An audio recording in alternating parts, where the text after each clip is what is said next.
신명기 16장 13절에서 17절입니다.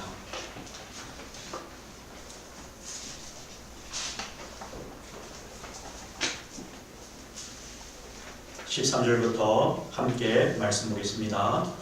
너희 타작 만항과 포도주 틀에 소출을 거두어 들인 후에 이래 동안 초막을 지킬 것이요 절기를 지킬 때에는 너와 내 자녀와 노비와 내 성 중에 거주하는 레위인과 객과 고아와 과부가 함께 즐거워하되 내 하나님 여호와께서 택하신 곳에서 너는 이래 동안 내 하나님 여호와 앞에서 절기를 지키고 내 하나님 여호와께서 내 모든 소출과 내 손으로 행한 모든 일에 복 주실 것이니 너는 온전히 즐거워할지니라.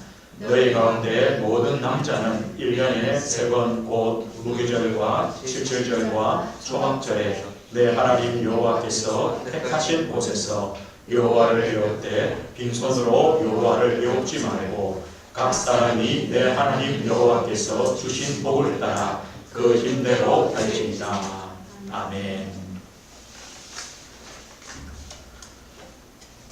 하나님께 드리는 3가지 감사라는 제목으로 하나님 말씀을 함께 나누겠습니다.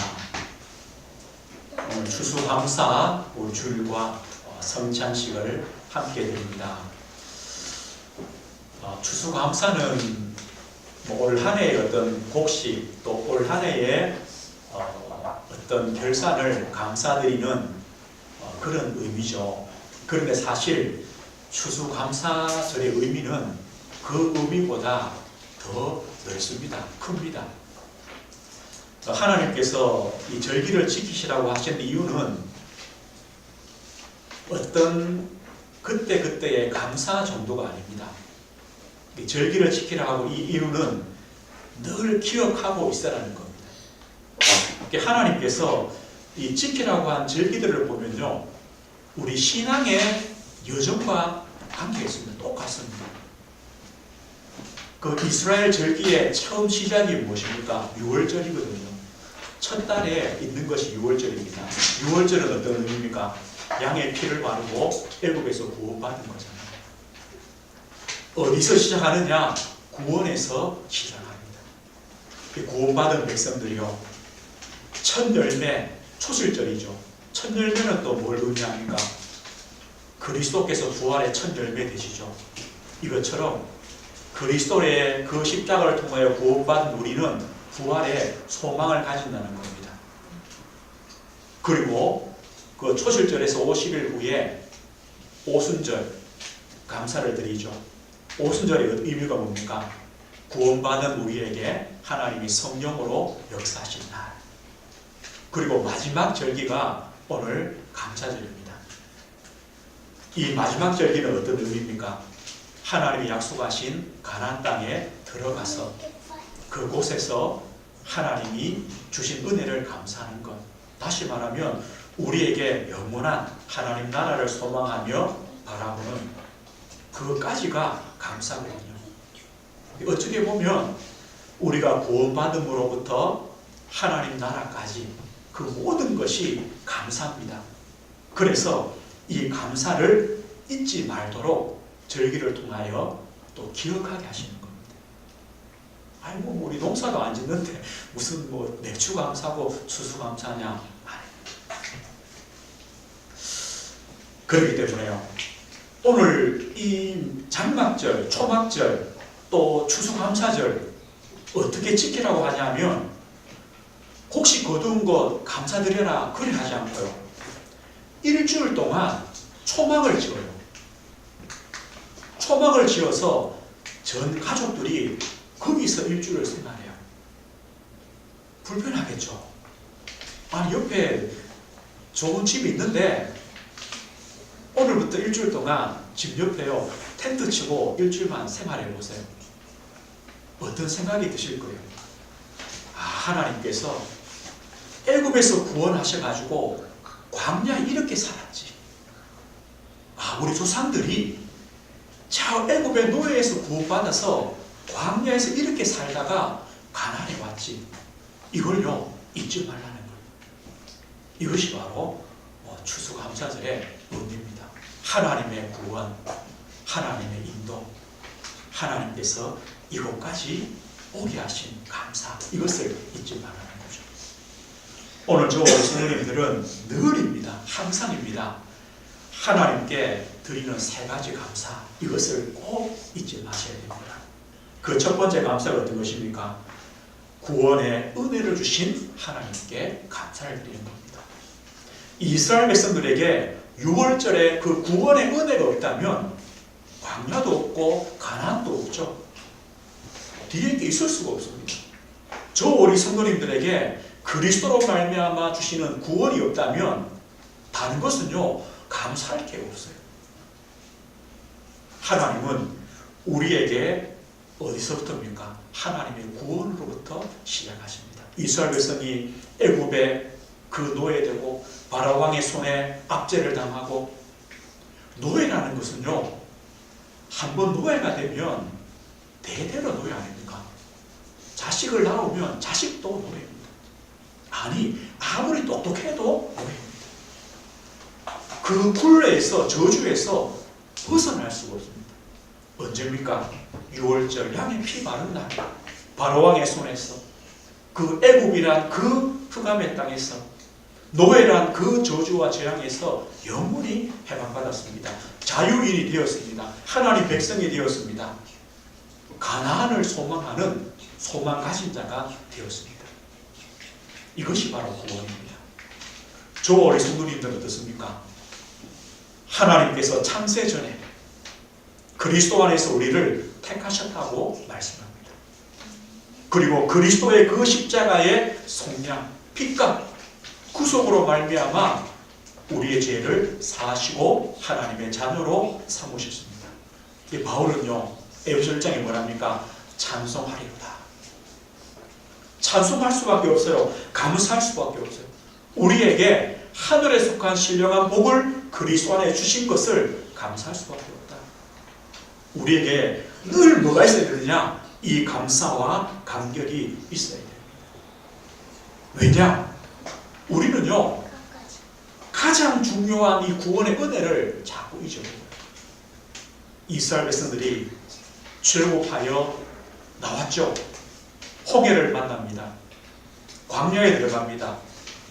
그때마다요, 뭘 잊어버리느냐? 하나님께서 애굽에서 우리를 구원하셨던 것, 그 사실을 잊어버린다니까요. 하나님께서 10가지 재앙을 통하여 그 바로왕의 권세를 꺾으시고 전쟁한 것이 아니라 하나님의 그 능력과 역사로 구원받은 것을 잊어먹어요. 홍해는 못 건넌다고 생각해요. 광야는 죽는다고 생각해요. 아니거든요. 애굽에서 나왔는데요. 하나님이 애굽에서 구원하셨는데요. 우리는 늘 기억해야 됩니다.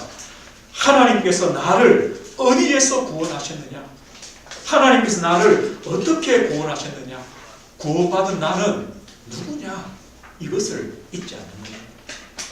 하나님께서 우리를 구원받은 거듭난 하나님의 자녀로 삼으셨다는 것은 어떤 축복입니까? 하나님께서 우리를 하나님 나라 백성, 하나님 나라 천국을 가진 자로 우리를 복주셨다는 것을 말합니다.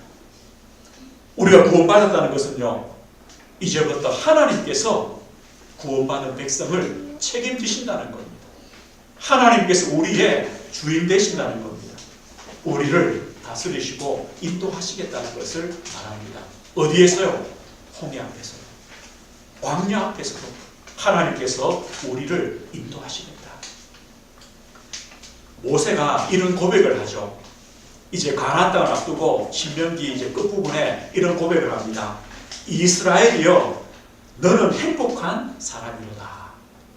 이스라엘이여, 너는 행복한 사람이로다. 여호와의 구원을 너같이 얻은 백성이 누구냐? 그는 너를 돕는 방패시요 내 영광의 칼이시로다. 신명기 33장 29절이요. 이스라엘이여, 너는 행복한 자로다. 이 말입니다. 우리 이름을 부르는 겁니다. 누구야? 너는 행복한 자다. 여호와의 구원을 너같이 얻은 백성이 누구냐? 우리가 어디서 구원받았습니까? 우리가 어느 자리에서 구원받았습니까? 이게 하나님의 은혜 아닙니까? 하나님 따라 영원한 죄와 저주와 사단의 권세와 운명과 그 지옥 권세에서 우리가 구원받은 것 아닙니까? 나는 행복한 사람입니다. 왜요? 나처럼 하나님의 구원을 받은 자가 없을 것이다. 맞습니다. 우리처럼 하나님의 구원을 받은 자가 없습니다. 행복자입니다. 우리에게 구원의 은혜를 주신 하나님께 감사하며 그 은혜를 늘 기억하고 찬양하고 하나님께 영광을 돌리는 것입니다. 감사절을 통하여 또 깨닫게 되는 것이죠. 하나님의 구원받은 백성을 하나님은 어디로 인도하십니까? 광야길로 하나님은 인도하십니다. 그런데요, 광야길에 우리와 함께 하시는 하나님께 감사를 드리는 겁니다. 광야라는 것은 어떤 것입니까? 우리의 신앙생활과 똑같습니다. 광야는요, 모든 것이 부족한 곳이 광야입니다. 물이 없다니까요. 아니, 먹을 게 없다니까요. 고기도 없어요. 광야는요. 고기도 없어요. 마늘도 없어요. 광야는요, 다 부족해요. 이 광야는 불신앙과 원망과 불평이 당연히 일어날 수밖에 없는 곳이 광야예요. 광야는요, 안전하지가 않아요. 두려운 곳이에요. 언제 적들로부터 공격을 당할 줄 몰라요. 그래서 광야라는 곳은 어떤 곳입니까? 내 힘으로 살 수 없는 곳입니다. 그래서 늘 이렇게 말하죠. 차라리 애굽이 좋다라고 생각될 만큼 힘든 곳이 광야입니다. 우리 성도님들은 그런 적이 없습니까? 어떤 분은 그렇게 얘기하더라고요. 예수님을 영접하기 전으로 가고 싶대요. 내 마음대로 살고 싶다고. 안 되겠죠. 우리는요, 우리 힘으로 참 힘든 곳이 광야입니다. 거기다가 하나님의 자녀가 되니까 더하기 뭐가 옵니까? 의를 위하여 박해를 받아야 된다 그러죠. 예수 때문에 또 고난도 받죠. 더해지는 거예요. 그런데요, 광야에서만 누릴 수 있는 하나님의 은혜가 있습니다. 광야가 아니라면 우리가 체험할 수 없는, 받을 수 없는 하나님의 은혜가 있다니까. 아마 저 우리 성도님들은 이 광야에서 누리는 하나님의 은혜를 맛봤을 겁니다. 하나님은 광야기 때문에 주시는 하나님의 은혜가 있습니다. 신명기 8장 2절에 보면 이렇게 말씀합니다. 네 하나님 여호와께서 이 40년 동안 너에게 광야길을 걷게 하신 것을 기억해라. 다시 말하면요, 광야에서 누린 하나님의 은혜를 기억하라는 겁니다. 그 은혜가 어떤 것입니까? 너를 낮추시며 이겁니다. 우리가요, 광야가 아니면 나를 낮출 수가 없어요. 내가 낮아질 수가 없어요. 이게 광야예요. 아니, 그게 뭐 은혜냐? 그게 은혜라니까요. 하나님이 나를 낮추시는 것, 나를 내려놓게 하시는 것, 내 중심을 버리게 하시는 것, 나는 안 되는구나 깨닫게 하시는 것, 이것이 은혜라니까요. 이거 없으면요, 내가 할 수 있다, 나 하다가 언제요? 죽음 앞에. 이게 얼마나 불쌍한 인생입니까? 평생을요, 내가 하다가 가요. 이것이 불쌍한 사람이에요. 그래, 내가 아니구나, 내 힘으로 할 수 없구나, 나는 아무것도 아니구나. 나를 낮추시는 게 하나님의 은혜입니다. 그러면서요, 이렇게 말씀해요. 너를 낮추시며 너를 줄이게 하시며 또 너도 알지 못하며 네 조상들도 알지 못하던 만나를 내게 먹이신 것은 사람이 떡으로만 사는 것이 아니요 여호와의 입에서 나오는 모든 말씀으로 사는 줄을 내게 알게 하려 하심이라. 사람들은요, 떡으로 다 된다 생각해요. 떡이 뭡니까? 내가 내 힘으로 내가 만들어 먹는 것, 내가 노력해서 얻어 먹는 것, 아니요. 광야는 떡으로 안 돼요. 그런데 하나님의 말씀을 따라가니까, 하나님 말씀을 믿으니까 뭘 주십니까? 만나를 주신다는 거예요. 이 만나는요, 광야 40년에만 있었던 만나예요. 그 앞에 사람도 가나안에 들어가서도 맛보지 못했어요. 언제요? 광야에서만 맛볼 수 있는 게 뭐냐? 만나예요. 하나님은요, 우리에게 광야에서만 맛볼 수 있는 만나를 주신다는 거예요. 하나님의 은혜를 주세요. 이것이 바로 감사입니다. 하나님은 우리가 부족하고 내 힘으로 살 수 없는 것이라고 느껴지지만, 거기서 하나님은 뭘 주시느냐? 우리에게 만나를 주십니다.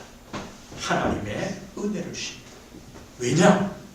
하나님의 자녀이기 때문에 하나님을 보호하신다고 말씀합니다. 우리는요, 광야에서만 만날 수 있는 하나님이 계세요. 광야에서만 하나님 만날 수 있어요. 신명기 32장 이렇게 말씀해요. 여호와께서 그를 황무지에서 짐승이 부르짖는 광야에서 만나시고 호위하시며 보호하시며 자기 눈동자같이 지키셨도다. 광야에서 만나는 하나님은 어떤 분이시냐?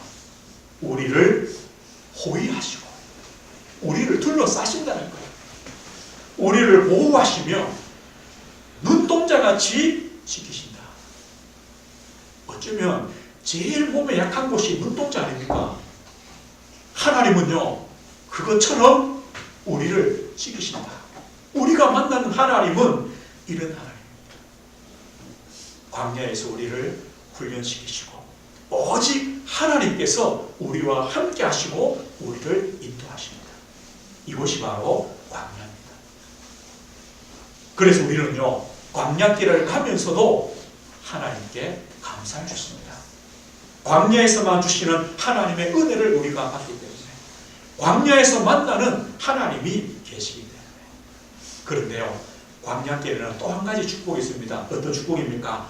하나님의 약속하신 가나안을 바라보는 소망이 있는 곳이 광야입니다. 우리는 광야길 가면서 뭘 소망합니까? 하나님이 언약하신 그 언약을 소망하며 가는 곳이 바로 광야입니다. 우리는 광야를 누리시는 겁니다. 광야를 기쁨으로 감사함으로 광야길을 걸어가시는 겁니다. 혹시요, 광야에 문제가 옵니까? 이때는 광야에서만 누릴 수 있는 하나님의 은혜를 누리는 시간이구나.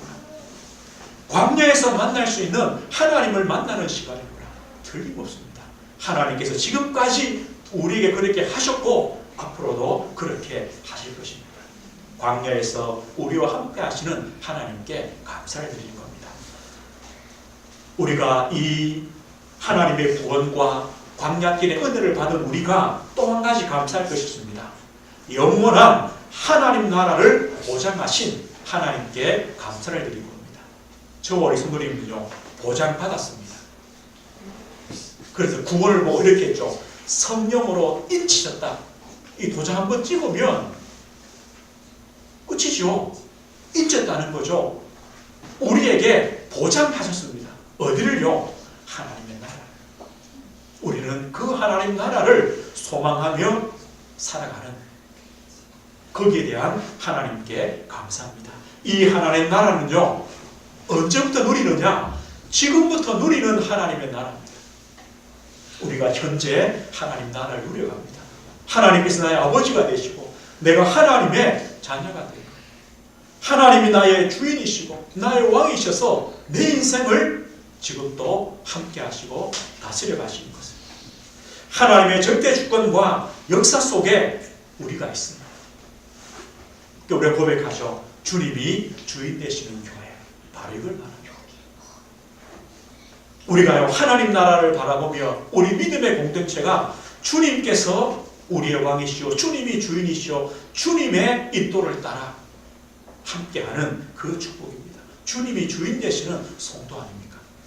이 축복이 바로 지금 누리는 하나님의 나라입니다. 한 주간 또 우리의 걸음이 광야길 같지만 그 광야에서 뭘 누리게 됩니까? 하나님의 나라 누립니다. 광야길에 우리 혼자가 아닙니다. 주님이 주인이십니다. 주인이 함께 하십니다. 인도하시겠다고 약속했습니다. 그것을 우리는 누려가는 겁니다. 우리는요, 세상을 살리는 하나님 나라를 또 한 주간 또 누리는 것입니다. 하나님께서 이것 때문에 교회를 세우셨고 또 믿음의 공동체로 우리를 부르셨습니다. 우리 교회의 사명이 어떤 것입니까? 늘 마음에 담으시고 기도하시면 됩니다. 주님께서 세우신 교회를 통하여 전도하며 선교하며 치유하며 후대를 살리는 하나님의 나라를 이루는 세상을 살리는 교회가 되게 하옵소서. 또 우리 성도들 가정과 산업과 직장에서는요, 방주운동이 되게 하옵소서. 누구든지 들어오면 살도록, 누구든지 말씀 받으면 생명 얻도록, 누구든지 그리스도의 그 빛을 받을 수 있는 방주가 되는 우리의 가정, 우리의 산업, 우리의 직장, 우리의 만남이 되도록, 이것이요 세상을 살리는 하나님 나라를 누리는 것입니다. 바로 우리가 현장 속에서 빛이요 소금의 그 축복과 사명을 누려가는 것이죠. 참 안 맞죠? 분명히 광야길은 힘든 길인데 거기서요 우리에게 뭐라고 하시느냐? 하나님 나라 누려라, 세상을 살려라, 하나님 나라 전파해라. 안 맞는데 맞아요. 왜 맞느냐? 광야에서 하나님의 은혜가 있거든요. 광야에서 만나는 하나님이 있거든요. 그것 때문에 우리는 광야길이지만 거기서 세상을 살리는, 또 지금 누리게 되는 하나님 나라를 누리게 됩니다. 어쩌면요 우리 옆에 있는 어쩌면 불신자들과 똑같은 문제를 우리가 갖고 살아갈 수도 있어요. 그런데 달라요. 우리는 뭐가 있습니까? 하나님의 은혜가 있다니까. 하나님을 만나게 된다니까. 그리고 우리는요 영원한 안식을 누릴 하나님 나라가 있습니다. 우리의 소망 아닙니까? 빌립보 3장에 바울이 이런 고백합니다. 그러므로 우리의 시민권은 하늘에 있는지라 거기로부터 구원하는 자 곧 주 예수 그리스도를 기다리노니 그는 만물을 자기에게 복종하게 하실 수 있는 자의 역사로 우리의 낮은 몸을 자기 영광의 몸의 형체와 같이 변하게 하시리라. 우리가요 주님이 부르시는 그 날에 우리의 낮은 몸이 그리스도의 영광의 몸과 같이 변화되는 영원한 하나님 나라를 누리는 그때가 있다. 우리는 그걸 소망하며 또 한 주간 또 하나님께 감사를 드린 겁니다. 오늘 추수감사를 통하여 또 기억하시는 겁니다. 우리를 구원하신 하나님, 광야길에 광야의 은혜를 주시고 광야길에서 하나님을 만나게 하신 그 하나님, 그리고요 지금 하나님 나라를 누리며 영원한 하나님 나라를 누리게 하실 그 하나님의 은혜를 감사하며 또 한 주간 또 믿음의 걸음을 우리가 걸어가시는 겁니다. 말씀드렸습니다. 이 감사는요 우리의 신앙의 도전입니다. 그래서요 우리의 걸음걸음마다 이 하나님의 은혜를 감사하는 것이죠. 오늘은 또 이 하나님의 은혜를 성찬식을 통하여 또 우리가 확인하게 됩니다. 하나님의 구원이 없다면 광야의 은혜도 없고 하나님 나라의 소망도 없습니다. 하나님은 우리에게 예수 그리스도를 통하여 구원의 은혜를 주셨습니다. 이것이 바로 우리 인생의 시작 아닙니까? 오늘 성찬을 통하여 이것을요 또 확인하는 겁니다. 예수님이 십자가 지시기 마지막 밤에 제자들과 마지막 만찬을 나누십니다. 떡을 떼시면서 뭐랍니까? 이것은 내 몸이다. 너희를 위하는 내 몸이다. 나를 기념해라. 이 떡의 의미가 어떤 것입니까? 주의 몸입니다. 바로 생명의 떡입니다. 생명의 근원입니다. 이 떡을 먹는 자는 결코 줄이지 않고 영원히 목마르지 않는다. 우리에게 영원한 생명이 되는 양식이 됩니다. 그리고 이 포도주의 의미가 뭡니까? 주님의 피입니다. 십자가에서 나를 대신해서 대속의 그 피가 바로 포도주의 의미입니다. 나를 위하여 생명을 다하셨다. 이것을 우리가 떡을 먹고 포도주를 마시면서 그 구원의 은혜를 확인하고 감사하는 겁니다. 성경이 이렇게 말합니다. 이 떡을 먹는 자, 이 포도주를 먹는 자는 그리스도와 융합된 자다. 하나가 된 자다. 죽음과 하나가 되었고 부활과 하나가 되는 융합된 자다. 왜 성찬을 하게 하시느냐? 성찬을 통하여 하나님의 구원의 은혜를 찬송하며 감사하며 하나님께 영광을 돌리라, 이렇게 말씀합니다. 오늘 참 축복의 날입니다. 하나님의 구원과 광야길에 주시는 하나님의 은혜와 영원한 하나님 나라를 소망하며 지금 누리는 하나님 나라의 축복, 이것을 성찬을 통하여 하나님께 감사하며 감격하며 또 찬양하며 기쁨으로 또 주님의 은혜를 누리시는 것입니다. 이 축복을 누리시길 주의 이름으로 축복드립니다. 하나님 아버지 감사합니다. 우리를 구원하셨고 광야길에 광야에서만 주시는 하나님의 은혜를 맛보며 광야에서 만나는 하나님을 만나게 하심을 감사합니다. 영원한 하나님 나라를 소망하며 지금 하나님 나라를 누리며 전하는 자로 축복하심을 감사합니다. 주님, 오늘 특별히 성찬을 통하여 그리스도의 대속의 그 은혜를 확인하며 감사하는 시간을 갖습니다. 성찬에 참여하는 우리 모든 주의 백성들에게 주의 성령으로 충만케 하시고 오늘 예배하는 우리 귀한 후대들에게 하나님의 성령으로 충만케 하시는 하나님의 은혜를 더해 주옵소서. 예수 그리스도 이름으로 기도드립니다. 아멘.